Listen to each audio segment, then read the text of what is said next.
This is the Okayest Hunter podcast.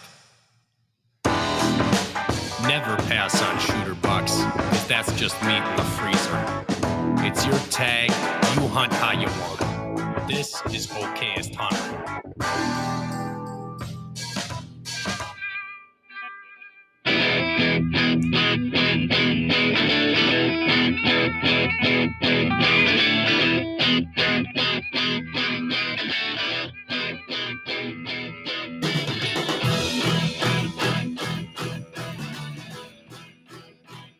Hey, what up, everybody? Welcome back to the Okayest Hunter podcast, coming at you from Oconomowoc, Wisconsin. If you're not from here, that's pretty tough to say. It's Oconomowoc, Wisconsin. Not that it matters. Basically, we're just in a room in my basement, so that's what's really happening. I say podcast studio like it's all fancy, but here we are. It's kind of awkward because I'm by myself in here, and then I have this TV on. So I have to maybe think of something different to put up there when the guys aren't here because it's kind of weird. I usually do that so they can see what's going on the comments and stuff. But we're brought to you by half-rack.com. If you look on the wall here, if you're watching live, there's a bow and arrow just kind of floating on the wall, and it's being held up there with the new half-rack hunter hangers. So if you look at the table here also, if you're watching live, you can see I got the half rack snack bag. We got the buttstock ammo holder for shotgun ammunition, and there's the hunter hangers right there. So pretty cool stuff. Check out half-rack.com. Use code OHP for 15% off. Some pretty exciting news. I got my buck back. The old buck Urgent Care is his name, so just got him on the wall. Nice memory notch on the belt. So spent some time just kind of staring at him and reliving and replaying that memory over and over and over again. Got him back just in time to go to the trade show. We were up at the Dells all weekend long. It was a long trade show weekend, but a ton of fun. Got to see a bunch of people, meet a bunch of people. We ended up handing out at least about a full bottle of Drop Time Spirits to everybody that came through that wanted to try it. So that was pretty neat. Talked about, answer questions about Spartan Forge. Be sure to check those guys out, spartanforge.ai, again, code OHP. Other partners, obviously, Latitude Outdoors, Go Wild, and Method Archery. The Latitude, great guys. If you're looking to get into a saddle platform, sticks, they got the whole kit and caboodle. The Speed Sticks are coming out here soon. You can pre-order, obviously. And then also, Go Wild, be sure that if you're listening to this podcast and you're also on Go Wild, log your time against the podcast. You'll get some points. Those points turn into a monetary discount on hunting gear products, good stuff like that. We got to see Tom DeCray at the open season show in the Dells. Tom is a avid patron of Go Wild and spends a lot of time there. So we met on Go Wild. He actually sent a turkey call that's out of frame here.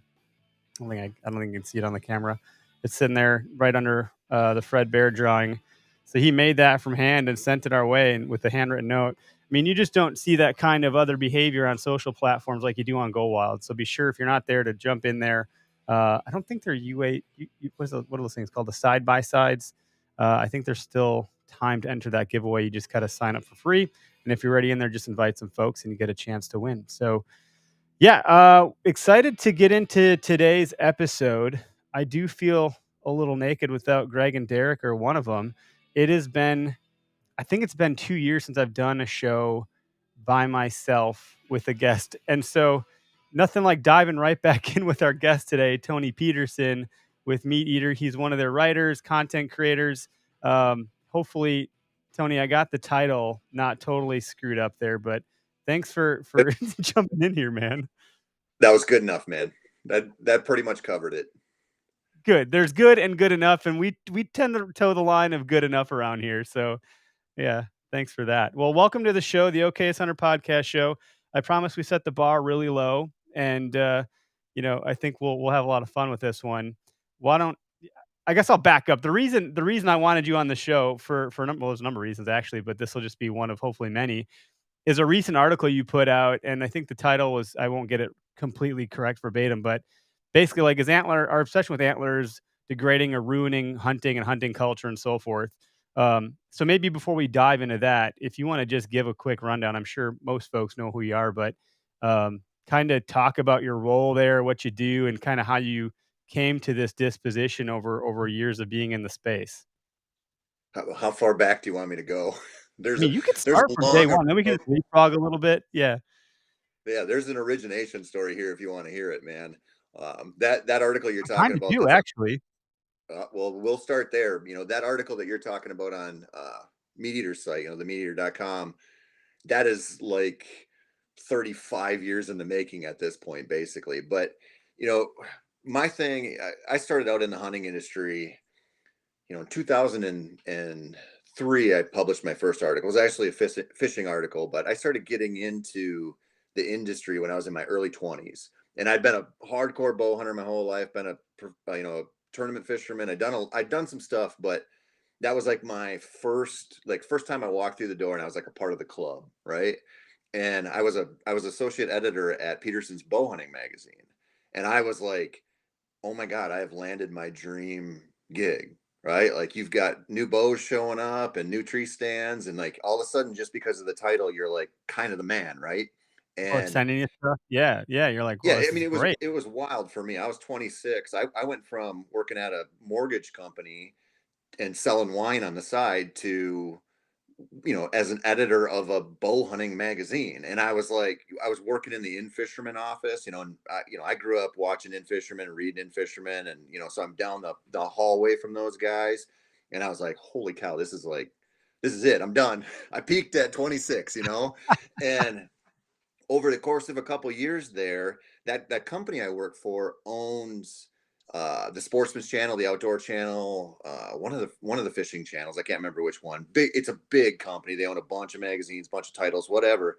So I was really kind of thrust into the middle of the outdoors industry, and my role at editing at that magazine was, Bill Winke was a major writer there. He probably still is. I don't know. But it was like it quickly took me from being this guy who was only a DIY hunter and just knew that world to being exposed to all of these guided hunts and all of this like really well managed property type of whitetail stuff.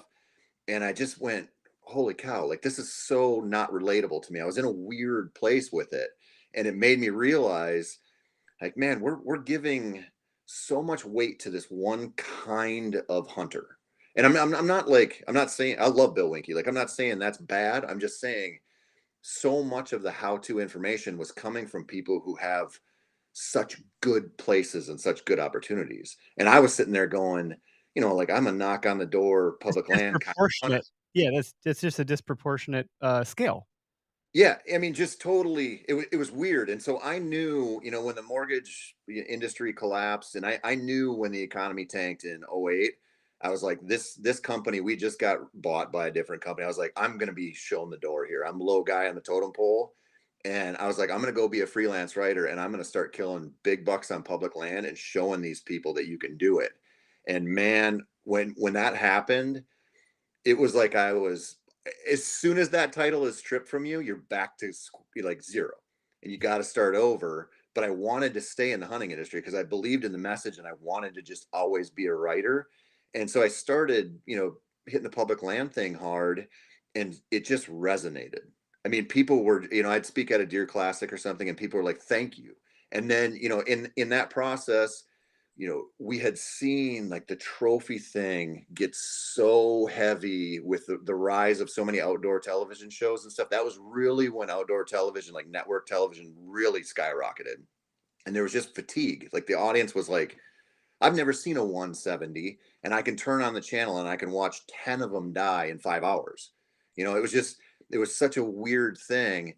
And so we hit that point, and that wave kind of broke and opened up this world where we could hunt public, and you saw Steve Ranella kind of rise from those ashes, and Randy Newberg and the hunting public a little later, and it just created this space, and it was awesome for a while. And now that trophy thing has really kind of invaded the public land hunting, and we're seeing the small buck shaming thing come there. And I'm just looking at it and I go, God, we can't help ourselves. We just get so hard into the antler obsession, and it sort of just takes away from so much of what so many of the reasons we're out there. And so I'm kind of pushing that message, I guess I'll say, if that's a long-winded answer there.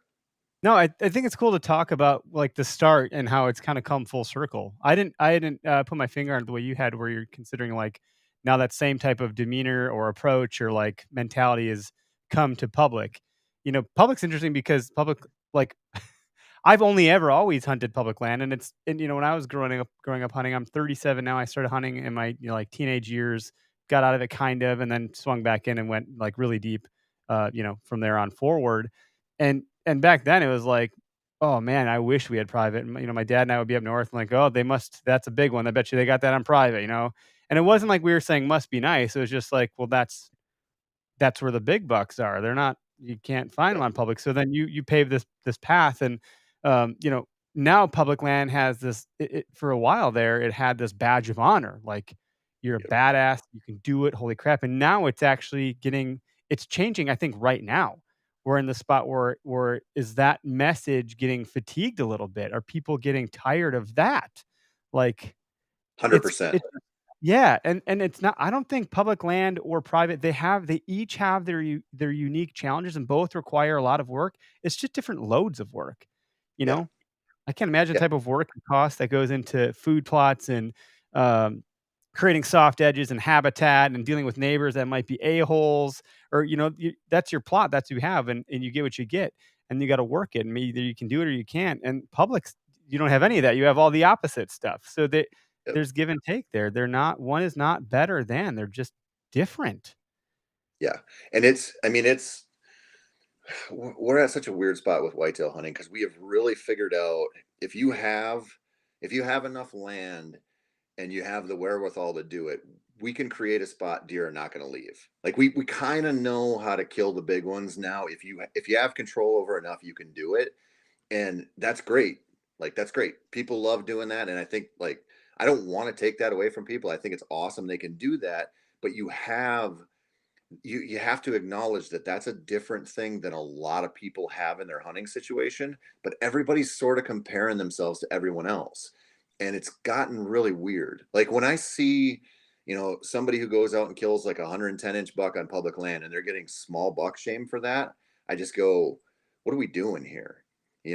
Or you see on some of the network shows now where it's like it used to be maybe one kill per show, and it might be a really good buck, it might be like a 150 or something, but now you can watch 21 minutes of a show and there might be 340 inches that die there. That's such a weird thing.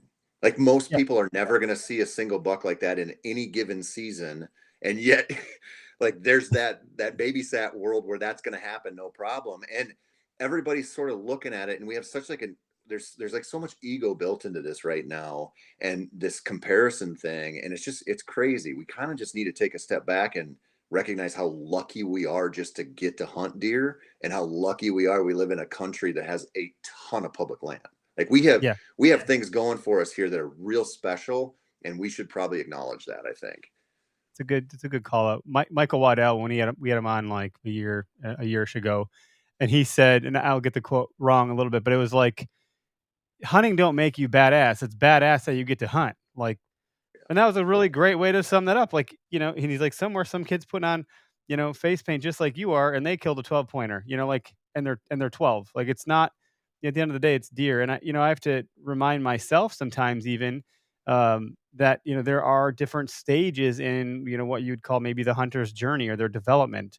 You kind of have that shooting stage, where you'll shoot kind of anything. You're limiting out trophy, then the method, and then that sportsman stage. And I think my uncle is in the sportsman stage where he'll just happily observe large deer and take pictures and bring his camera with him. And it's pretty rare that he's going to pull back on something or pull the trigger because he just appreciates it. Now he's in his 80s.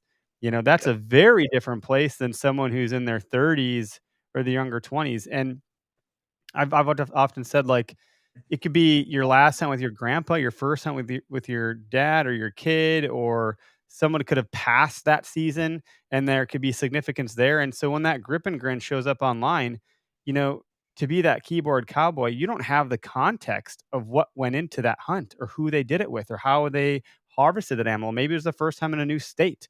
Like, you just don't have all that information for someone to cast judgment off of one photo. I mean, that is social media, hunting or not. It's everything.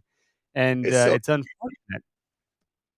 it's so dumb. And I mean, And like you said, I always think about this where, people make the argument that you got to let them go so they can grow, right? We've heard that a million times. And, you're greedy if you shoot a forky.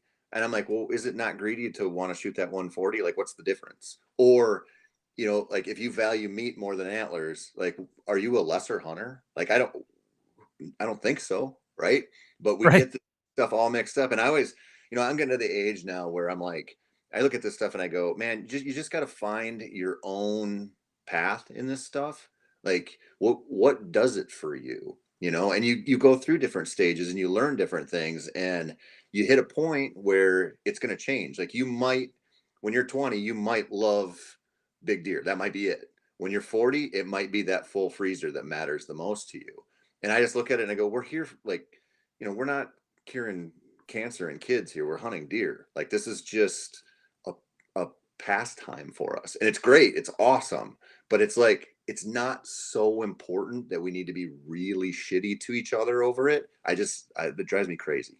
Yeah. Yeah, I totally agree. My tag, my hunt is kind of the message that we've been pumping out. Like, as long as you're doing it legally and ethically, or as ethically as possible, then they're like, don't worry about it. Like, if you want to buy my tag, maybe then you can have a say in how I hunt. But until then, like, it's my money. I bought the tag. The DNR said there's this many tags they can give out. I have one of those tags. What I choose to shoot with it isn't really your business.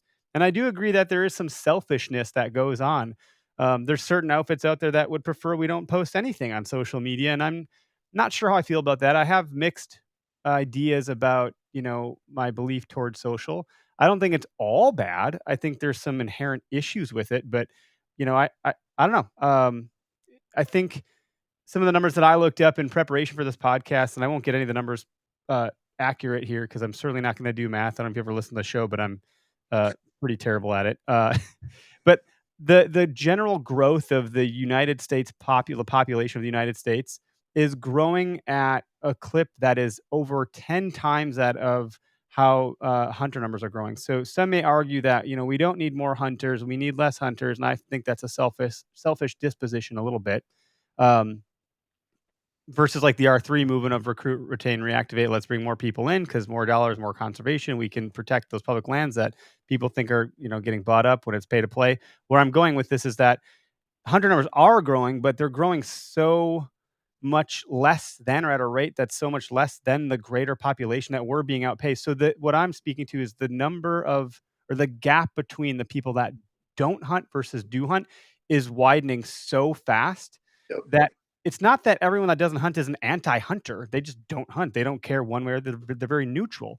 But because we're outnumbered, those people at the polls could beat us tomorrow. They could beat us tomorrow. Hunting could be gone this next election. Like, technically, we don't have the numbers to compete at the ballots. So, Well, like, not why not fight with each other is kind of the point. me- not only that. So when I started hunting whitetails in 1992, that's when I turned 12. And back then, that was when the boogeyman was the animal rights activists. Like, that was a big thing where, like, our enemy are these people who hate hunters, the PETA Mhm. crowd, whatever. We still think And that, I think. what's that? I think people still have that belief. I think it's been a little institutionalized. Just as they think, like, fat will make you fat. It's like, well, not all fat's bad fat. No, Anyway. yeah, that's exactly where I'm going. Is we were kind of, that was like indoctrinated into us. But the reality is, if you look at the hunting opportunities we've lost in the last 10 years, it's either just from a loss of land through urban sprawl and that population growing, like you said, or more likely hunters advocating to take away other hunter opportunities. And this is what drives me crazy. Like, that whole idea that we don't need more hunters and there's enough hunters out there drives me nuts. I think our obligation is to get kids and get people out into the outdoors and keep this thing alive as long as possible. Like, that is a hill I'm going to die on. And when you look at like what's happened out west with non-residents versus residents and how that's creeping east here, we are our own worst enemy. And it's always boils down to, I want to get mine, and if I have a Mhm. way to screw other hunters but I can get easier hunting for myself, I'm going to do it. And we do this. This happens across the board. It's easiest to see out in some of the western states with the keynote animals like elk and Shiras moose and whatever. but really this is coming for us in the whitetail world, and it's not going to be good. And I think we need to put our efforts into getting people out there and getting these like tax incentivized programs to get more public land, private land open to the public. Like I think we should just be focusing on how do we open up more land for everyone. The rabbit hunters, the deer hunters, everybody who Yeah. wants Yep. to get out there, because I think we need these hunters. Like I think it's just absolutely our obligation to get them out. Tony Cordero, who I just saw at the show last weekend, without more hunters, we're going to lose. I don't, I He's right. can't not agree with that. I just can't get on board with the other one. And I think there's two types of personalities, and there's more of one than the other. So I think we're by and large we're okay. I mean, we're really pulling a thread here of like, the 1% of the news is bad, and that's what gets reported on. There's like 1% of hunters that are shitbags, and that's what like makes it sound so ugly here in the space. That like not on the podcast, but just in general. But that one egg can ruin the bunch kind of a mentality. There's two types of hunters. I think there's the ones that are like so happy, if not more happy, when someone else gets a deer than themselves. Like if I bring a buddy hunting, I've let deer walk past me to go to a buddy that was hunting for the first time ever because I'm like, well, I'll figure it out. You've never even seen a deer in the woods. If you can even see one, I think that's going to spike your interest and get your heart pumping. You're going to experience what we all love to experience, and hopefully you get a shot at it. You can shoot it, and we can go down that path.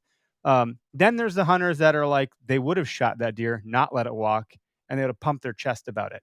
And I think that's just human nature stuff. But human nature knows no bounds. So of course there's some of those people in hunting. They're in everything, in different pockets. You could dive into any niche, whether it's fishing, trapping, hunting, could be knitting for all I care. Like you're gonna have things that are wonky and out of place and out of alignment. But for us, the scary thing is like no one's gonna take knitting away from Grandma Susie, but someone could take hunting away from us. And that's a concern, one that we need to like get our shit together about as a collective audience of hunters. Yeah. And I think it just starts with not letting the neck bite the head off. Yeah.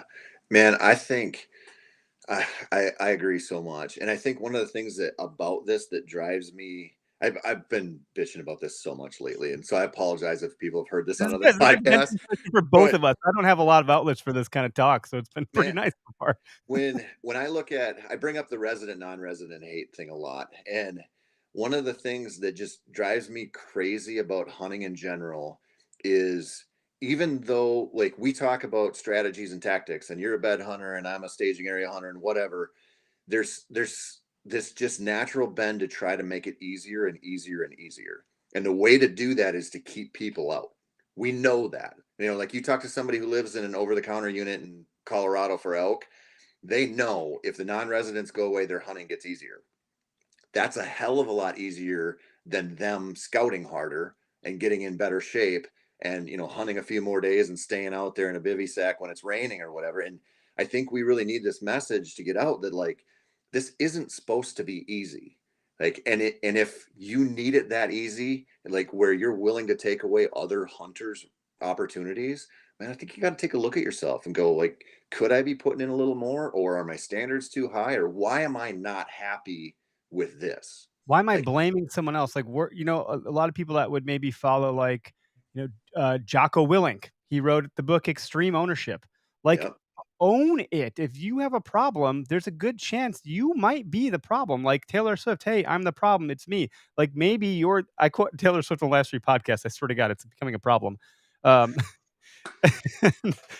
but there's like that one guy at work that's, the one that I'm not going to tell you who I did it because they're like fending for their job security. But if you would share that knowledge, it would be better for the overall good of the company and the business. And rather than hoarding your unique skill that you think is so hard to replicate, the company could tank rather yep, than letting it flourish. Like this, that is the mindset. And I don't know how much more I can study, human nature to try to understand why that is a way that we need to think, that we need to guard, like you said, the out of state, tags. Like, no, you can't have that because then it makes it harder for me. That's the wrong way of thinking. And I don't know how to say that to some of those people without putting their guard up. And that's what I've been trying to practice. it You can have people that way, their guard is going to go up and you're going to create an argument. There's a better way that we, the people that have this belief need to communicate this stuff without attacking someone's beliefs. Yeah. I Open mean, them up. the first step, honestly, is for us to be more honest. Like I talked to the hunting public about this recently, where it's like, even if take me, even if I go out and I hunt public land and I kill 4 big bucks in a season, people look at that and they go, that's amazing, right? If I'm not honest about how those opportunities came to be, then it sucks, right? I didn't pay for those bows. I didn't, I had a point in my life where before we had kids, I only did this. So I could Mhm. go for 10, 12 days at a time, and I didn't have to be home till I filled a tag, or I just ran out of money or whatever. Like there's so like the image that's presented from the hunting industry on this, and it's, I mean, that's leaked into just the general audience, like general hunters too, is that this is just like, we're so good at this, like you have to just like marvel at our skill. And if we don't acknowledge the absolute privilege and benefits we have, like some of us, I think it's so damaging, because I don't want somebody to look at that and go, why can't I go out on that public land in northern Wisconsin and kill a big buck? And it's like, there's a billion reasons why. Like, because it's really, really difficult. You might not have very much time. You might not have very much experience. There's so much that goes into this. And if we gloss that over and we're not honest about it, I think that sucks. I think it's such a disservice to just the hunting community. Yeah, I would agree. And I don't know that unless you're Derek Melkor, who's our podcast co-host, who's not here, he seems to be able to kill big bucks in the northern woods of Wisconsin. But to the rest of us, They're there. yeah, it's vast. It is really hard to hunt. But that's one of the things that we say is, like, we say never pass, and we say that to be like abrasive and contrasting because of the, you said earlier, like the people that say you should let that grow or whatever. It's like, yeah, never. How about never pass? How about never let it walk? And I don't mean that like to shoot every damn deer you see, unless you're Greg trying to stack does for his freezer. One of the comments that came through from our buddy Greg. What I'm saying is that never pass on an opportunity to do what makes you happy. And if that's the buck that got you excited like a kid on Christmas, got your legs shaking, your heart pumping, then you shoot it, and then don't follow up with well, he wasn't the biggest one, but look, if he was big enough for you to pull the trigger, don't disrespect the animal. Just own it. He was big enough. It's fine. Look, if he's got antlers, he's got handles you can drag him out by. How about that for the bonus? Like there's like the hunter shaming, then there's a self shaming that's going on. Like you're getting on the defense before you even put it out there, because you are already preparing and bracing for the rhetoric that's going to come your way in the commentary, which is just that's where we've come to, that everyone has to kind of like mask. They have to say that first, because heaven forbid, you know. Well, it's a weird thing, man. It, like, hunting is one of the few things you can't even do this in fishing. Like whitetail hunting, you don't you don't need any skill to be successful. There's situations where you can hunt, and I've been on those hunts. Like I've been invited to some of those hunts where I killed bucks that I could have killed with a cinder block, like big bucks that were so dumb. I mean, the first time I hunted Texas, I was like, this is so bizarre. Like it was so easy, but we look at that and go like, we're all at the same level, and it's like, opportunity wise, that's not even close. Experience wise, not even close. Like, and just regionally, like if you live in northern Wisconsin and you're hunting the big woods, you're in a different world than somebody in northern Missouri hunting the ag fields or something, and they're both awesome. They're just different things. And I think that's one of the big problems we have, is when you start traveling and hunting all over the place, you realize how not good you really are at a lot of this, because people get kind of this like local bias where like, oh, I'm a real badass because I kill a lot of deer here. And it's like, that's great. You kind of mastered that little, that little world. But this is a big thing here. Like, could you go down into public land in Florida and kill one? Probably not. Like you kind of got to recognize and go like, okay, this is cool, but it's not that big of a deal. Like, you're just because you're killing big bucks somewhere, like, Well, yeah, okay, the that's great. circumstances are uniquely different across the map. Like the guy hunting in Florida is different circumstances and deer and situations than the guy in Maine, than the guy in Wisconsin, than the guy in New Mexico, or what. Like, you can't blanket this stuff. And social media has opened it up to such a point where you're seeing it everywhere. And then Michigan has different laws than Wisconsin. Then like Minnesota's rifle season goes right through the rut. That doesn't happen here in Wisconsin. Like there's just people this last season where really took the cake for me was people were getting pissed off that youth hunters were shooting their deer on a youth hunt. And they said those kids should have it just as hard as the rest of us because we're spoon feeding them and we're raising a bunch of participation trophy Peppa Pig kids.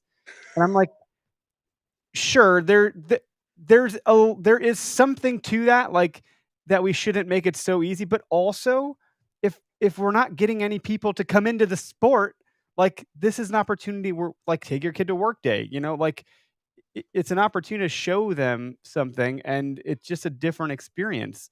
It's Yeah. not to say that we're like, oh, it's raining out. We're going to move the youth hunt this weekend because it should be candy bars and lollipops. That's not what's happening. It's Yeah. still hunting. That you killed my deer thing is weird.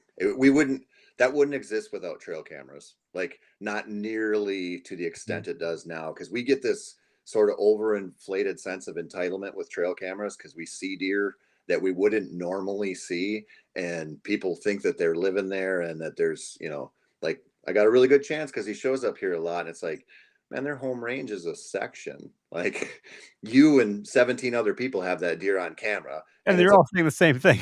yeah, and I mean, it's just I don't know. It's that's kind of a weird one. I've really, and I don't care that people do this, but I've really tried to stay away from falling in love with deer that way because I Mhm. just it doesn't matter to me. Like I don't plan on them coming back next year, and I don't.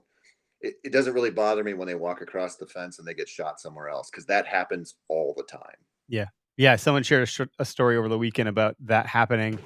But the guy that shot it died of cancer that next, like, spring. And so they're like, "Well, he probably is the one that should have gotten that deer." And everyone else was initially pissed about it because, like, "Well, why did he get it? He didn't have any pictures of it in his trail cam." That doesn't mean it wasn't his deer.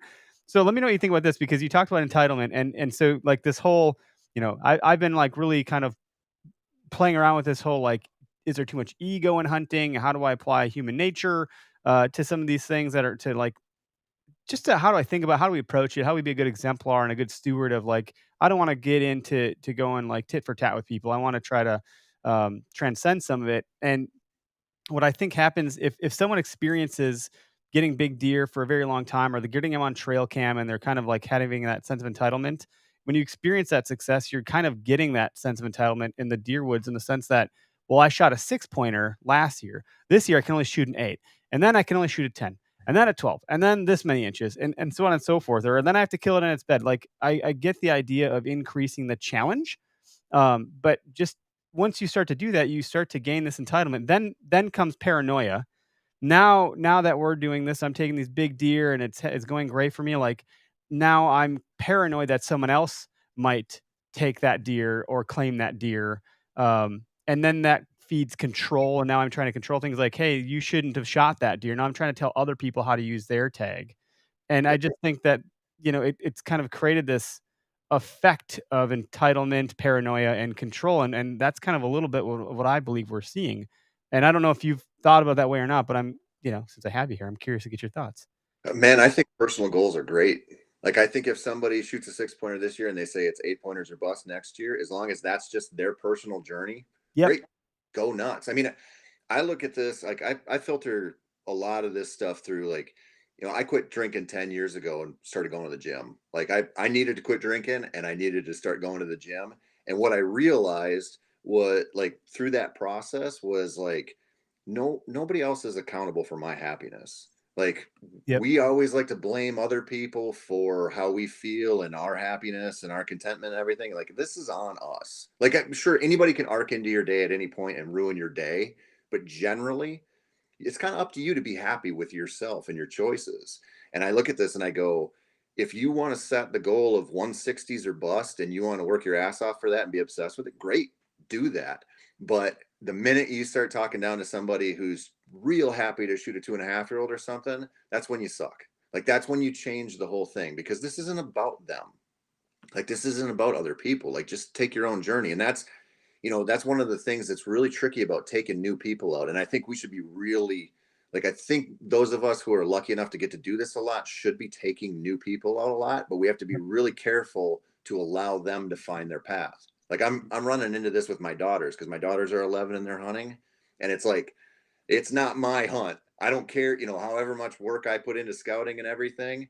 It's like their decisions. Their you want to shoot this doe, you want to shoot a fawn, you want to shoot a forky. I don't care. Like I sit back and I go, if it gets in front of us and you're feeling itchy, we'll shoot it and we're going to go through the whole process and just let it happen. And I think it's important for people to understand that. Like it's a weird thing. Like I always think about, like I shouldn't say it. I don't like country music.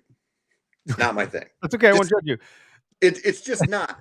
But I look at it and I go, I get why people like it. Yeah. Like if you love Good Luke for you. Bryan, great.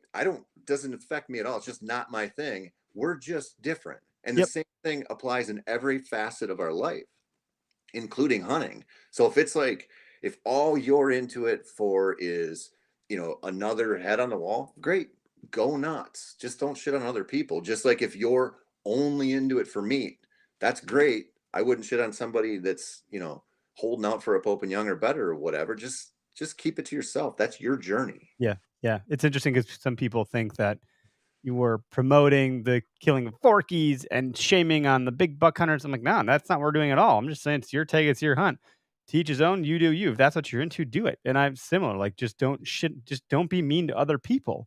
I don't know what that part's all about. And I think it does come from that selfishness. Like, well, if you shoot big bucks and there's less for me to shoot, well, how do you know that? Yeah. That's not what any like Zach Fehrenbaugh doesn't think that way. Like big buck killers, the mature buck killers like yourself or like Andy May or whoever's getting it done at a high level, Johnny Stewart. And so if I can name all these guys all day long, they're not concerned with someone else killing a deer. Nope. They don't care. And if I kill a fork or a 6-pointer because I have 3 kids on the age of 5 and I get like 2 days of hunt so my wife doesn't kill me and I'm going to shoot something for meat because like legitimately that's what I want to do, then that doesn't like prohibit, or is that the word I'm looking for? Prohibit your ability to kill a mature buck. The people that know how to get it done, that's a different. We're playing a different ball game. Me killing a spike has no bearing on a 150-inch deer. Now Yep. there may be less of them that age into that, but I don't fully believe that. I don't. I I think Doug Duran had said there's QDMA, quality deer management, but there's also healthy herd management. And in an area like CWD, that's another unique circumstance where the younger deers are the ones spreading all the CWD because we all remember being 21 in the bar or wherever you're picking up ladies or chasing tail or whatever you want to call it. The younger ones are, I'm at home with my kids and wife. I'm not doing that anymore. The big bucks, they'll sit out a hole, according to Bill Thompson with Spartan Forge. They'll just sit out the rut because they're like, forget it. I'm not going to go risk my neck to go chase some doe. They'll wait and then they'll go make their move. It's just interesting that, like, again, it's this selfish, like, there needs to be more for me, and if you're shooting little ones, you're messing that up, and I'm thinking, well, I think you're just being selfish. Yeah. I mean, but it's so easy right now for us in general to go find something that pisses us off. And if you're passionate about hunting, it's really easy to find. You kind of actively have to try to not get sucked into that stuff, you Yeah. know. And you mentioned Zach and Andy May and some of those guys. Like you couldn't find less judgy hunters. Correct. I That's mean, what I mean, they're like, the guys that are actually good, they're never gonna be mean to someone, and they're never gonna concern themselves with it. So then it's like, well, who are the ones that are doing this? Like, who are you that you think you're that good that you gotta shit on someone else? Like, I think it's a scarcity mindset. Is that like the guys that drive big giant trucks? Because then they'd say like, "Oh, you must be overcompensating." Like, I just don't fully understand it. I feel like I'm just making a lot well, of stereotypes on this episode. But some people are just naturally pricks, but I think a lot of people just they don't have the self confidence that they're portraying. They're overcompensating that way, and you see that in the hunting space a yeah. lot, right? Like you take Andy May. Andy May's so confident because he's so good. Mhm. Like you put Zach Fehrenbaugh just about anywhere, he's going to find a deer and he's going to have fun. And he's Like, gonna have fun. Yeah, I've never heard yeah, someone scream at the top of their lungs on video, when they get a deer like he does. yeah, It's just yeah, it's pretty cool that when you have that level of like a stoic philosophy is something that I look to a lot, and it talks about just do the work, just put your head down and do the work. Just put your head down, do the work, and you can't control what happens to you, but you can control how you respond to it. I can't control that someone else shot a buck that maybe I was interested in, but I can control how I respond to it. And maybe that means I need to take a minute. I need to go for a walk. I need to chill out. I need to take a day or two before I respond. But you don't always have to have an opinion. Sometimes you can just keep that shit to yourself and move on. You yeah. don't have to deploy your opinion. And I think social media it almost pulls it out of us sometimes. Like we feel like we need to have an opinion or a voice. Like, oh, I should probably weigh in on this. Sometimes you don't have to. I fantasize about a world where social media just goes away, or they implement something where you have to pay to comment. Like if you had to pay like $1 every time you Or wanted to just comment, shut their mouth. Yeah. I think it would just change things a little bit for the better. But it's not. I mean, we kind of villainize that right now because that's the thing we see as the enemy. And believe me, I'm not like a huge. But it was always there. Like I think I wrote an article about this myself. Like it was there. You just didn't hear about it. Instead, Bill and Tom got in their truck and they talked shit about you behind your back. Yeah. After they got to the registration station. But because again, no one's gonna say this stuff to your face. They never do. And I mean, like when I was at Peterson's bow hunting, that was when people would send emails and they'd still send letters. And I wrote the whitetail column at Outdoor News for like I don't know how many years, quite a few years. Mhm. And I used to have people send me handwritten letters back in the day about how shitty I was. And I was like, this was always there. It was just like a little more effort to try to take me down. Like we've always had this aspect of it. It's just so easy now. And we're just exposed to so many people. It's too much. Yeah, we're not meant to be friends with this many. It's really hard. Just generally speaking, I had another thought that I got buried by the new thoughts that kept emerging. I had like popcorn here. Um, but hey, the phone lines are open. I just figured I'd take a second to say that. The number is on the screen. If you're watching on Instagram, head on over to YouTube if you want to jump in the comments or Facebook. But the number is 262-757-4122. If you have thoughts, you want to weigh in, you got questions for Tony, feel free to jump in. The call queue is open, and I'd be happy to bring a caller in if someone want to do that. So I wanted to just at least say that it's on the screen, but sometimes people feel like they don't want to interrupt or they get nervous or whatever. So feel free. And this is one of those things too, where asynchronous communication is the way of the world. People are less inclined to talk on a phone these days, as something that I've learned over time doing this. And they've even told me like, man, I wanted to call him, but I just I wasn't super comfortable. Like but a lot of times it's usually it's bath night and they're giving the kids baths or something. I'm like, well, I can't because it's dinner or bath night or whatever it is. But anytime we get callers, it's usually a pretty good time. The last question, like, and we get some prank callers every night. We had someone tell us that Ted Nugent gave him a reach around or Sasquatch did some weird stuff. So I'm like, oh, cool. We have contextual prank callers now. Like, you're not just, Ted Nugent doesn't seem like he would be that generous of a lover. Yeah, I think you're probably right about that. He's probably just He seems like he'd be pretty selfish in the sack, if you ask me. Oh, that's funny. He might listen to this someday. We'll see. Good. No, but it's a pretty good dialogue. Beyond all this stuff, man, you really are, you have a lot of experience. You talked about like it's unusual for people to if you're watching a video and like 350 plus inch deer go down in one video. um, that's not our videos. We have a show out on YouTube, and so far, like one deer has been killed inside of like 7 episodes. So it's usually just a lot of shenanigans. But let's see what did the couple. I'll just read some of the comments here real quick to give people who the hell has time to worry about somebody else. In all honesty, I'm too busy focusing on what I need to do. Yeah, that's a great point. Um, and if you do have time to worry about other people, then you're not focusing enough on your own hunt. Kind of like your point about the out of state people. Like just go focus on your own hunt, and it's like people put more energy into a shortcut than they do to solving the problem. Yep. Or to cheating, like, or whatever. It's just man, that is a human nature thing. Like, Yep.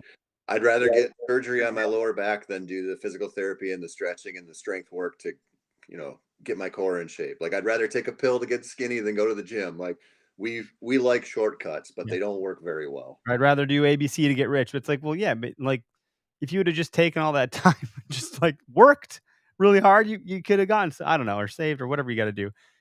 Tony Cordero, I think that even though our numbers aren't growing, where did I go? At the rate we would like to see, shows like this, Meateater and several others are doing a pretty great job at recruiting the right kind of folks. Well, that's good to hear. Thank you for that. Yeah, I like this guy. He's good. He's a good dude. How you approach bringing a new hunter on? Let's see. Am I reading that correctly? This is where I get bad. When you have partners, you share property with asking from Path Night. Oh, how do you? I think there should be the letter or the word "do" in there. How do you approach bringing new hunters when you have partners you share a property with? Is that a question you want to take? Yeah, I would love to take that. Talk to your other hunting partners and figure out what you can do. You know, I mean, these situations are so different. I don't know if he's talking a private place where somebody owns it and everybody else is just there, or it's a lease or whatever. But there are a lot of landowners out there that are pretty good about bringing somebody new. If you have a good relationship with them, I bring a lot of new people to places. I mean, I do own some land, but I have way more permission based, and then public. Like if the only place you hunt, okay, he says he's in private in Buffalo. Private in Buffalo. That might be a little different story. I'll tell you what, Tony Smith, take him down to Tiffany Bottoms there, where there's like 15,000 acres of public land, and go have a hunt there. And nobody can kick you out. Nobody can say no. And there's plenty of deer in there. That's my answer to that one. I saw hundreds of deer in the Wisconsin Dells over the weekend when we were up there for the trade show. Granted, they're all does and they may have CWD, but one of the shirts we have says shoot deer. And one of the instances that I've witnessed and kind of doing this and paying attention to stuff, of course, is that kids were saying, young hunters were saying, at trade shows, in person, online, so forth, in a number of places, I didn't shoot that deer because it wasn't big enough. I didn't shoot. I passed on this 120. I passed on this 130. I'm waiting for 150. I'm like, oh, well, have you shot any other deer? Well, no, I haven't shot anything yet. I'm like, well, you can't go to the gym and expect to bench press 200 pounds if you've never bench pressed ever. You got to Yep. work up to it. So we say shoot deer, and I don't mean that like take out the herd. I mean like get your practice and get your reps in. You know, go somewhere where there's a high concentration of does, get your tags, and start practicing because full draw on a deer, if you've never done that as a young hunter, like you're not going to get the big one when he comes around. You're going to shit yourself and pee on both legs, and it's Yep. not going to be a good experience. You're going to miss. You're going to wound him, and it's going to be terrible. You know, Yeah. you got to practice. And that, I mean, this maybe is a weird kind of transition here, but the experience of one of the things that's so cool about whitetail hunting specifically is it literally can be a year-round process. Yeah. And when you get out west and you're talking elk and mule deer and stuff, it's not the same thing. That's so much more of an in the moment kind of hunt that's sort of here and gone. Like you can, believe me, you can scout western critters too, but it's not like a whitetail thing. You're taking a trip, so you're thinking about it very differently. But even if you live out there, it's Sure. Okay. like most of those elk are coming down to private. It's just a different thing for a lot of the parts of the year. And their migration patterns and stuff totally different. But whitetails can be year round, and it all can be pretty damn rewarding and lead up to good stuff, but it takes a lot of time. Like if you want to get really good and you're like, I'm gonna work my way into being a 150 or bust kind of guy, that's great. But that's if you don't have a badass spot to hunt, that's a long process to Mhm. get that good. And we don't really acknowledge that enough, like how hard this stuff is. Like you're talking about, your buddy who goes up in the big woods in northern Wisconsin and kills big bucks. That guy can probably go anywhere and kill or at least find pretty good deer, because that's a hard environment to do that. And there's so often when we talk about this stuff, we kind of don't acknowledge like the real difficulty level of most of this. And it's easy when you've been doing it a long time to be like, well, yeah, killing little ones is, I'm not going to do that. That's too easy for me. Well, there's a lot of people out there where that's their like that's their challenge. That's still their hurdle. They haven't gotten through that yet for whatever reason. And so people are just different points of their journey. Yeah, the different points of the journey is a thing that I can't stress enough. And it only needs to be stressed because people hate on it. People are gonna say negative things. It's like, well, just, you know, take it easy. Another Taylor Swift quote. It's 7 a.m. Calm down. Like, why are you coming So at me? before we move on, I got to ask you, what's the deal with this Taylor Swift stuff? My daughter is 5 and she plays Taylor Swift a lot, but I've always liked Taylor Swift. I think she plays really catchy music and I really enjoy it. And as a marketer by trade, she has transcended country music and into pop and jumped genres. And she's done such an eloquent job of it that I'm just a huge fan. I just think she gets it. She does it right. And she happens to make pretty catchy stuff that I can get on board with half the time and dance my daughter in the kitchen. So I love it. Do you know who else is a huge Taylor Swift fan? I don't. Mark Kenyon. I would believe it. I feel like Mark and I are pretty similar. I'm not going to like say Yeah. he's an idiot like I'm an idiot, but I feel as though we have our moments.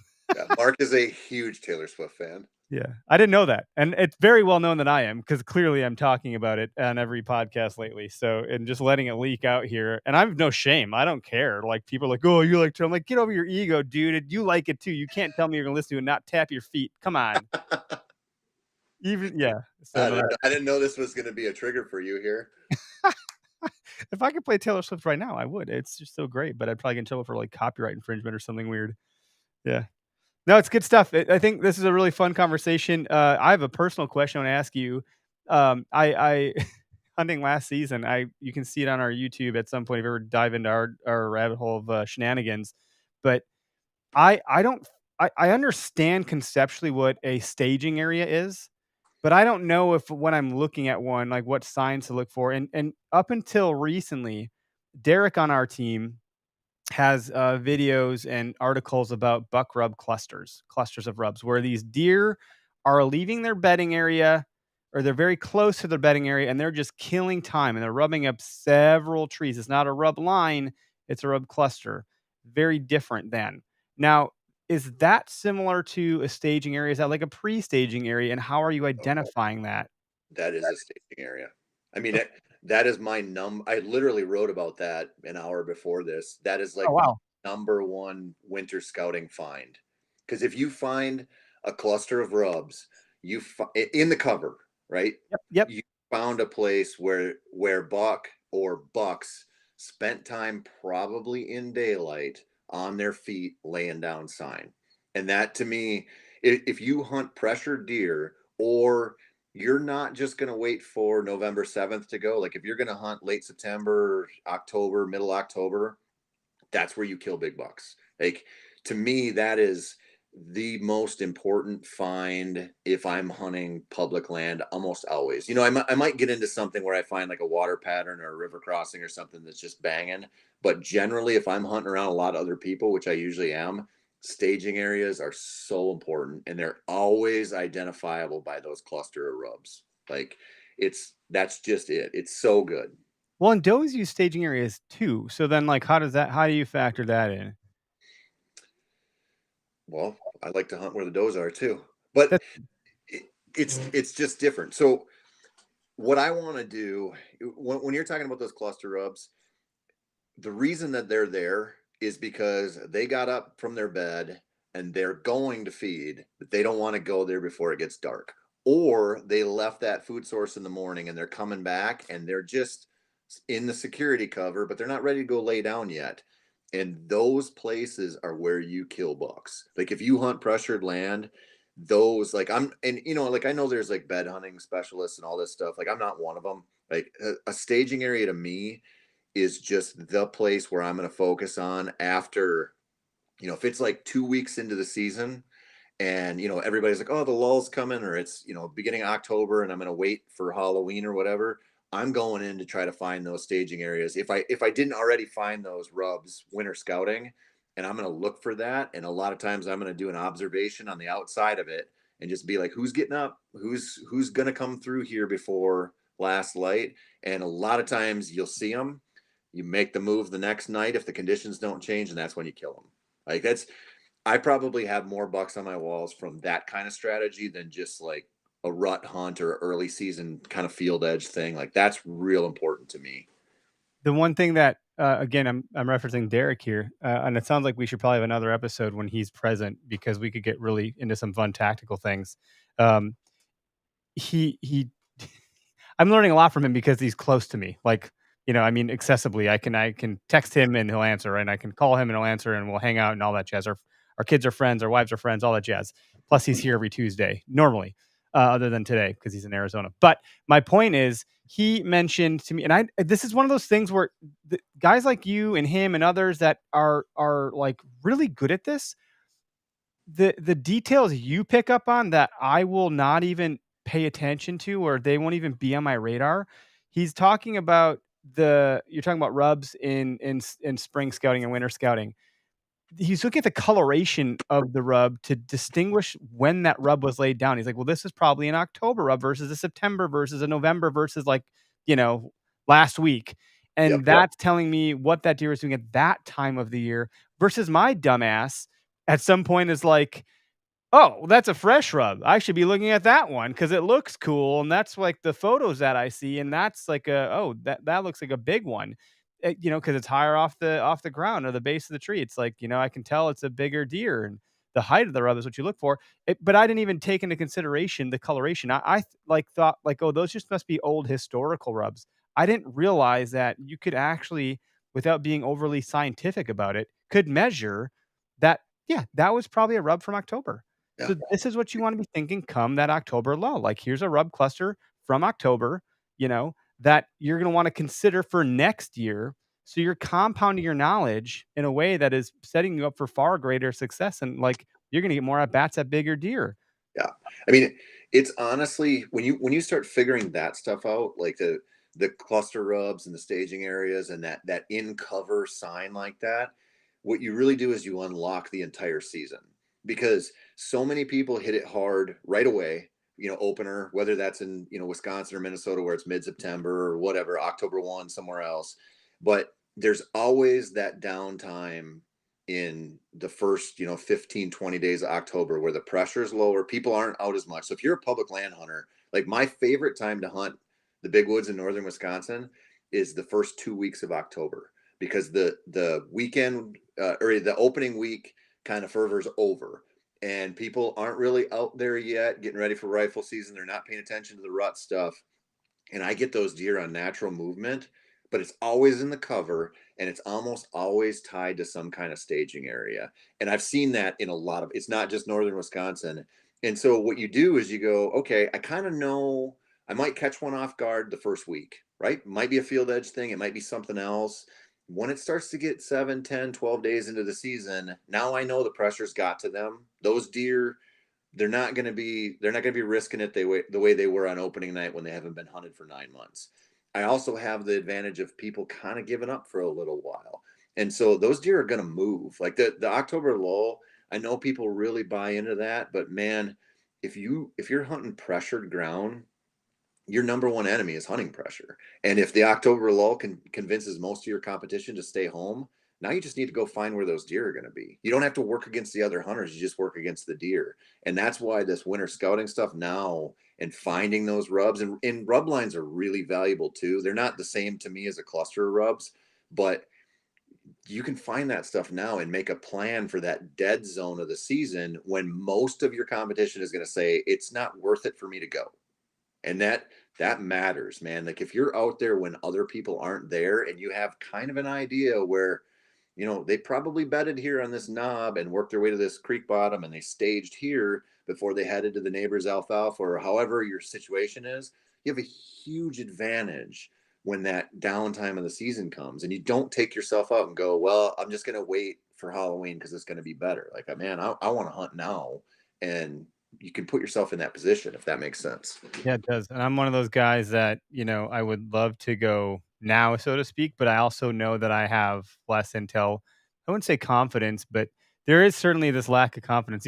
If you ever end up watching any of our stuff, you're gonna see how indecisive I am, mainly because I don't know what I don't know, and so I'm like, "Well, this I can make this choice, just this choice, and maybe it's great," but then I second guess myself, "Well, what if I go over here? And then if I pick this tree, then they'll go past that one." And it's because I don't have an overall great understanding of what's happening, yet I'm still working through that piece and I'm getting further. And it's, that the knowledge is compounding year over year. And I've said like, every now and again, a blind squirrel finds a nut and that's the buck that I have on the wall this year. But it could be said that I am getting better at things. Like I'm getting better at getting in the, what I call like the red zone, but it's when you're in the red zone, the field kind of, expands or whatever you want to say. And then it gets really hard to punch it into the end zone, and I'm that hunter right now. I've moved the ball down the field, but I am stuck in the damn red zone, and the deer have a really good defense, and I'm having a tough time scoring because killing a big buck is really the challenge that I'm up against. I've gotten in front of some big ones lately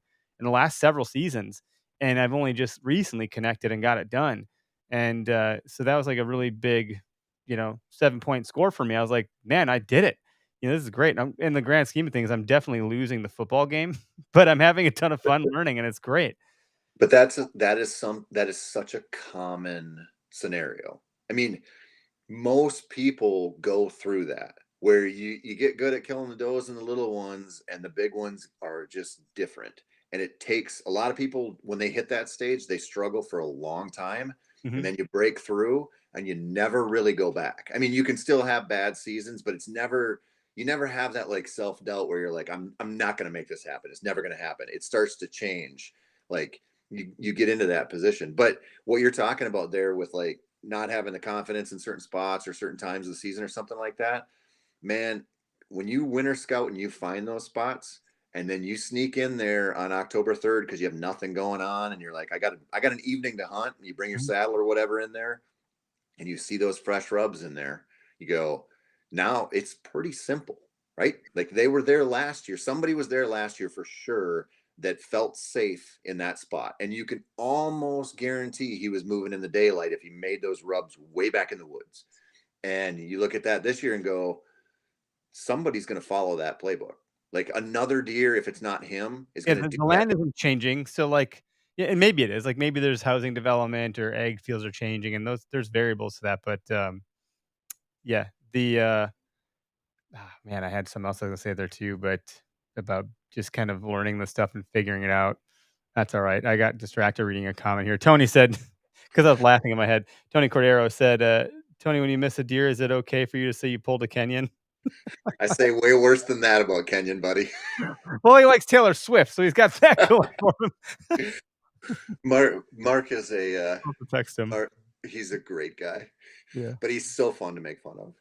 that's And funny. Yeah, poor guy. We're but probably yeah, similar in we that regard. we probably should have done a separate episode on winter scouting here because you got me all fired up on this topic Oh, now. we should. We should circle back and, I don't wanna take a bunch of your time, but, you tell me what works for you offline and we can circle back. And honestly, I think it'd be good to have someone like Derek who has a little bit more of that confidence because he's had that success and the experiences there. And hunting the Northwoods, has really carved him into a great hunter because he can really zero in on an area there and find the mature deer and hunt and kill them. And I think, up in the Nicolay, that's just not an easy task, No, um, at that all. I I mean mean, that environment makes good hunters because there's just so many fewer advantages. I mean, even if you go to some of these better states or like a an Iowa type state, right? Even the public land down there, when you talk about the deer density and the amount of fields, agriculture that's available, it's just easier to figure out. It just is. Like, and then you get into that kind of monoculture, mono habitat, big woods. And I really think, especially if it's flat, if you don't have hills to work with, that are going to be some terrain traps and some extra terrain to work with.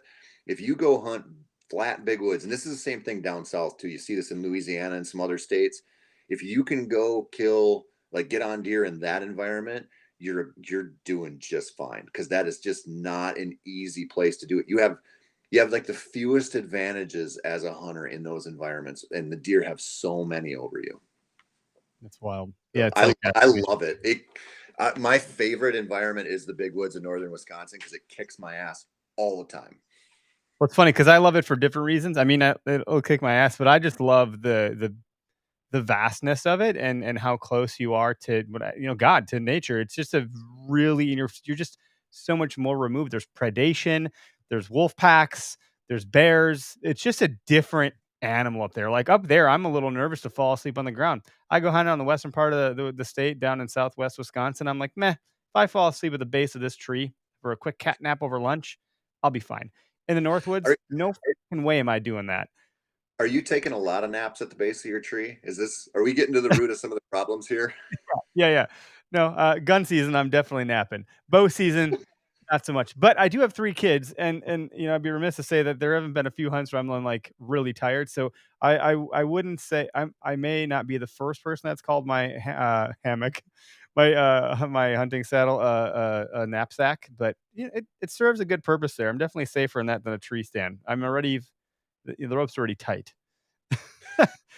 So there's that. No, it's a lot of fun to be out there, and the Northwoods is a very special place. That's where I cut my teeth hunting, and I never saw any big deer up there ever. I mean, I saw bucks, but they were never big, and I don't even know how you would begin to dissect that. It's a totally different paradigm. I know, but there's some big ones in there, man. Some of the biggest deer I see in any given year are up in that big woods, and it's wild. I mean, Most deer are hard earned. what's that? They gotta be hard earned deer. They are hardy. if they Yeah. can make it through up there. But when you start figuring it out, I mean, because the top end just about anywhere is big. Like the top end, when you start getting into like almost anywhere, the top end is going to be at least 150, 160. And, there's 200-inch deer in Wisconsin for sure. And you get into Mhm. that big wood stuff, and it's just the density's so low. And you mentioned the predator. The predator prevalence is really high. But man, those bucks, you got to look at it and go, even though there aren't that many of them compared to a lot of other parts of the state and parts of the country, they got a lot of security up there if they figure it out. And they can get old and big. And it's so cool to see one of those, like a 160 coming through the woods up there. Cause it's just such a special thing, and I haven't killed one yet. I've been so freaking close, and I've killed some decent ones, but I've seen a couple deer where I was just like, that deer is to anyone is a shooter anywhere. I mean, just like unbelievable. And I think it's so freaking cool. Yeah. My worst nightmare just came true. My wife, on the off chance, was watching, and here we have it. Knew I should have kept my mouth shut. Oh yeah, that'll be fun when I go upstairs later after all this. Yeah. Oh, so you take naps, do you? Yeah, when I'm gun hunting, sure. Uh, not so much bow hunting. Bow hunting, I try to take pretty damn seriously. And actually, I missed an opportunity on a 140, what I believe to be a 140, because Greg, my co-host, my buddy, texted me. He texted me some article about deer hunting, and I pick up my phone. I'm reading this article, and that's when the deer came, and I was like, not as prepared as I should have been, and I didn't even have the greatest opportunity. So from here on forward, I'm like, yeah, I'm just not pulling my phone out. Like get all these text messages, and it's just like, leave me alone. Because at this Yep. point, now I'm out here hunting, and if I like don't get the opportunity because of something I did, I'm gonna not be able to defend that to my wife, and she's gonna be pissed at me. Like, if you're gonna be out there doing it, do it. Don't distract yourself with dumb shit. Now, if you're eating, that might be different because I'm known to have a few snacks in the tree stand. But yeah, Oh, dude, it's hard. I mean, I love hunting places where I don't have reception on my phone. And I've started, especially on like all day sits during the rut, I'll shut my phone off and I'll be like, I'm gonna try to check it like once an hour and then try to guess like, has it been an hour? And that freaking phone addiction becomes real when you do that because you're like, it had to been an hour now, and you pick it up and you're like, it was 17 minutes ago or something, jeez. Like it's it's real. Yeah, like, Hey, what if can we address this question here that this guy just wrote in here quick about hunting the Northwoods? yeah, that's good, thank you. He asked, what would be your best tip for the Northwoods? Scout, just scout, man. Like winters, I think my most valuable time for hunting big woods is the amount of winter scouting I do out there, because the whole thing for me when I'm dealing with a low deer density is, where is the concentration of deer first? Like when you think about, if you drew an Iowa tag, for example, you wouldn't go to look just for deer on a property. You'd be like, where do the big ones live? Because I'm in Iowa and there's deer everywhere. When you go hunt the Northwoods and or you were down south in the swamps, you'd be like, I need to find where some deer live first. And if I find that, I'm probably going to be around a buck that would make me really happy. So my thing is, where are those community scrapes that I could find when the snow melts? Because if there's a community scrape there in the wood, in that big woods, it's probably in some level of a travel hub. And how does it tie into the rubs that I can find around there? And burning through the woods, burning boot leather in those environments, and dropping pins when you find that sign, and figuring out how does it relate to one another. That is like, it's so valuable, because at least when you start the season, you're like, I know they spent time here and they laid down sign here, and last year they were in here staging here, and it just gives you that, like, so much better of a starting point to go, where's that concentration? And then if I find a concentration of deer where I start seeing some deer, and there's does or something moving through there, then I can start dialing it in, because I know I'm not very far away from where a buck that would probably make me happy is. I'm just like on the cusp of it. And then it becomes a game of like observe, move. But it's the whole foundation of it is laid with winter scouting. So important up there. Good answer. Yeah, we're gonna have to do another one where you come back and we talk tactics. And I think it'd be cool to just do a Northwoods episode, honestly. I mean, you have Northwoods in Minnesota, Wisconsin, Michigan. Those are in Pennsylvania. It probably isn't too different either. It's a bit hillier out there. Yep. But certain parts of where I'm at, like you get like PA reminded me a lot of northern Wisconsin when I was there a couple of years ago. I forget the forest I was in. I never remember, and I never say it correctly. Allegheny or Allegheny or something like that. Forest in PA, and I was like, wow, I feel like I'm in northern Wisconsin Yeah, by and it's large. very, very environment. Really, it really teaches you about mast and browse and a different deer world that's real valuable to learn. Yeah, some of those details that we talked about, like the age of the rubs, the clusters. Another thing Derek's mentioned, like he looked at, oh, this branch is broken way up top here, and it looks like the only thing that could have broken that would have been a deer antler and only a wide one. I'm like, dude, how did you notice that? Like you, and you're just coming right through. Like I couldn't pick that out of him in a dialogue. It comes up because he's seeing it, and I'm like, what else am I missing that is in all of y'all's big, like in your heads that like have all of this knowledge from experience of doing this? So I would love to do another episode, have a dialogue around some of that stuff and see what we can pull from it that like you guys, I wouldn't say you take for granted, but you know so much that it's like the college professor that's probably too smart to be teaching. Where you're like, dumb it down for me some more. No, no, no, more. No, no, more even. Like there's just so many things that you're seeing that others aren't even you're so acutely where that a lot of us are not even like it's not even on our radar. But So it's just time, man. I mean, yeah, it, it I got a real lesson in that when I was at Peterson's bow hunting.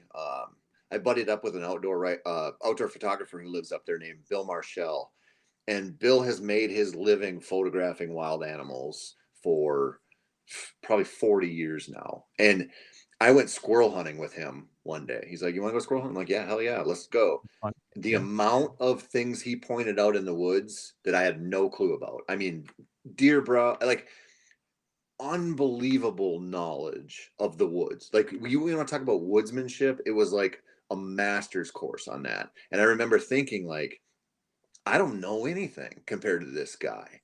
And it was just purely from the sheer amount of time he spent in the woods watching animals and moving through the woods and looking for stuff. It's so important. And we've kind of replaced a lot of that with trail cameras, and we kind of have this mentality like, if I put in this food plot and I stay away, those deer get real comfortable there, and when I show up I shoot them, and that's great. But you don't really learn a lot about wild animals doing that. Yeah, You this is learn. like you could draw a comparison. I'm interrupting you because I'm getting so excited here. Like the difference between people that like there was a point in time when I drove up north with my dad, and we did not literally there were no cell phones. There wasn't this was like pre Nokia even. And we had maps. And I had the map as like a 13, 14, whatever the hell age I was, 14, 15-year-old holding the map and like looking for landmarks and paying attention to street signs and being a navigator in the passenger seat. Now, I can't go anywhere without putting it in my GPS just because I like to see how long it's going to take me to get there. And it gives me like police radar and traffic jams. So like, yeah, do I really need it to go from here to there? No, but there's these other added benefits. So now I become so dependent on it that like, shit, there was a point in time when like that didn't exist. And so similar, like trail cams are training us. We're getting learned behavior from this technology and they're being banned. There's controversy there, yada, yada, Yep. yada. Streaming cams, cell cams, trail cams, so forth. That's a whole nother topic. One that I'm not going to dip into, but just like what you're talking about, like learning things by observing yourself is different. I personally think that I would love to use trail cams. I'm just cheap. I don't have any. So it's like, Well, I mean, hey, that truck came trunching around and I'm jacked about it because I've literally never seen this thing before. So like to me, a 6-pointer versus a 12-pointer, it's the same difference. I'm just as excited. Like I don't care. And that's just me, but that's not casting judgment. I'm just yeah. trail cameras are fun. They're great. I hope Yep. they don't keep getting banned because I don't want to take that away from people. Because if it goes away, it's never coming back. I mean, I do get a little wiggy about this live stream stuff, and the cell cameras we're pushing it pretty far with that. Like, So I get the arguments around it, but like generally when you talk about like trail camera usage or a lot of the ways we get hunting information, it's like I'll give you an example. They just had the Bassmaster Classic just wrapped up Oh down on yeah. the Yep. Tennessee River. Gussie Gussie, won. yeah, right. Yep. How many bass fishing shows would you have to watch, and how much bass fishing content would you have to consume before you could win the classic? It doesn't Yep. exist, right? There's no amount of content you could consume without going out and fishing your ass off to get good enough. Like you have to play the game. You can't sit back and like it's great to observe it and watch it for entertainment and education. Like you can learn, like you listen to Andy May talk, you can learn something. You can become a better hunter for sure. But it's like an incremental thing. It's the same You thing just have to with put it to practice. You still have to like take the ideas that you've consumed and do it. Just like a book. If you're going to read a book about how to do something, at some point you have to go do the thing and apply the knowledge. You have to have this like time where you're applying knowledge in real life situations. That's what college is. Hey, learn, learn, learn. Now you're going to apply that knowledge to whatever this thing is. And that Yep. should be the same for deer hunting. You're going to learn all this stuff. At some point, you got to get out there and do it. Otherwise, you're going to stay at the same spot. Yeah. And you Here's got what I to was gonna get out say earlier. Oh my god, I remembered my point. I'm so sorry. So I'm really excited to remember this. So now I'm being like ridiculous because I don't know if anyone else will remember it, but there was I worked in IT for more years than I cared to be quite frank. And I remember this guy very well. Of course, I remember him. He was honestly he might be like a genius, just just a super smart guy. But at one point, he literally said to me something like, well, the moment I got good with computers was the moment I realized I could just break everything and I could just take this hard drive and start from the same place I left off. So it didn't matter. So then I just kept finding new ways to break things so I could learn how to fix it because no matter what I did, it wouldn't ever be so bad that I couldn't recover from this state. And it was at that point in deer hunting when I started to bust bucks out of beds and make big, bold moves rather than being this like, well, I'm going to sit here still like a statue this whole entire hunt in this tree because it looks like a good tree and I'm not going to do anything because I might ruin the fact that deer could come by. I wasn't learning anything, even if I was Yep. observing. So eventually I started making these moves and I was disrupting things. Now, granted, I didn't have an opportunity to kill something, but I was like, the knowledge gained was so, so good. And that was that me moving that ball down the field that I talked about. And now it's this game of like anybody could go to golf and I'd suck at golf. I'm not a golfer, brings out my Tourette's, but I could go golf and I could get the ball down the fairway. But then I got to learn how to like use, wedges and then you get it on the green and then putting is like this whole other thing. Like I feel like I'm in this putting stage now where if you have a good putting game, you could get the ball down the fairway, but you could still suck and lose to the guy that can putt.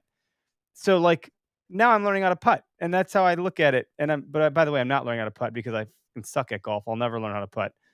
But that's the analogy that I draw because a few times I get dragged on a golf course. I'm like, this is stupid. I suck at this, but it's fun. It's fun. It's a good day Yeah. to be outside in the summer, or whatever. You got to get out there and make mistakes. Like that's, Yes, I that's mean, it. the what you just said there is so true. Like you learn from mistakes. Like the success is sweet, right? But the failures are what make you better. Like in everything, Yeah, the and kid it's that shot like 150-inch deer for the first time ever, he got really lucky and probably didn't learn too much. That's fine. well, Good for I him. mean, You know, yeah, I but mean, yeah, whatever. Like, but that does not a good hunter make. Like the mhm, one-off lucky kill is okay. That's great, but like to get better at it, you're going to go through a long process of making. You're going to mostly make mistakes. Like, and that's it's so hard to really get that message to stick in new hunters. Like you have no idea how much failure is coming your way, but that's okay. Like yeah. if you stick with it, like one of those will eventually not be a failure. And then eventually, like a couple times a year, you'll just do things right and it's going to be awesome. But getting to a point where you're really comfortable with that failure is like, okay, like you're going to move past that. You're going to go out, you're going to get busted and you're going to pick the wrong stand. You're going to do dumb stuff. You're going to miss deer and you're going to get busted drawing and you're going to hit them poorly and you're going to lose them in the rain. That stuff's coming for you. But overall, sticking to it and learning to love the process is going to get you to a point where it's worth it no matter what. It's going to fill your cup up, even when that shitty stuff's coming. Like, the bad stuff, you're going to make those mistakes, but it's still so worth it to get after it and just try to figure this stuff out. Yeah, I agree. Well, at that point, I got you 22 minutes over the time that I said I'd keep you for. So it looks like it's still daylight out wherever you're at. And I'd like to keep you on somewhat of a schedule there. Otherwise, we could, yeah, I'm sure you could do this all night long, as I could too. Yep. But thank you very much for taking time out of your schedule and day to be here on our show. And if you guys haven't read any of what Tony Peterson's doing, check out like just go to Meateater, type in your name, go to Google, and you'll find all of your recent articles. You're pumping out quite a few of them. Like, I don't, how many do you do a week? Uh, Not nearly as many as I used to. Um, I when I was a full time freelancer, I was doing a stupid amount of articles. Um,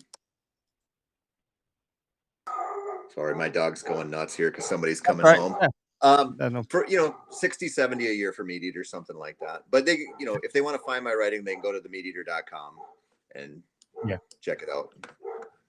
Cool. Well, thanks a bunch. I will end the live broadcast. Everyone that jumped into the comments, thank you so much. For everyone that didn't call, hey, no big deal. We opened up the lines for you, and I understand that's an awkward time to call in when it's 7 o'clock on a Tuesday. So appreciate everyone that jumped in to comment. Thank you very much for tuning in. And with that, I'll end the live broadcast, and we'll catch you next week.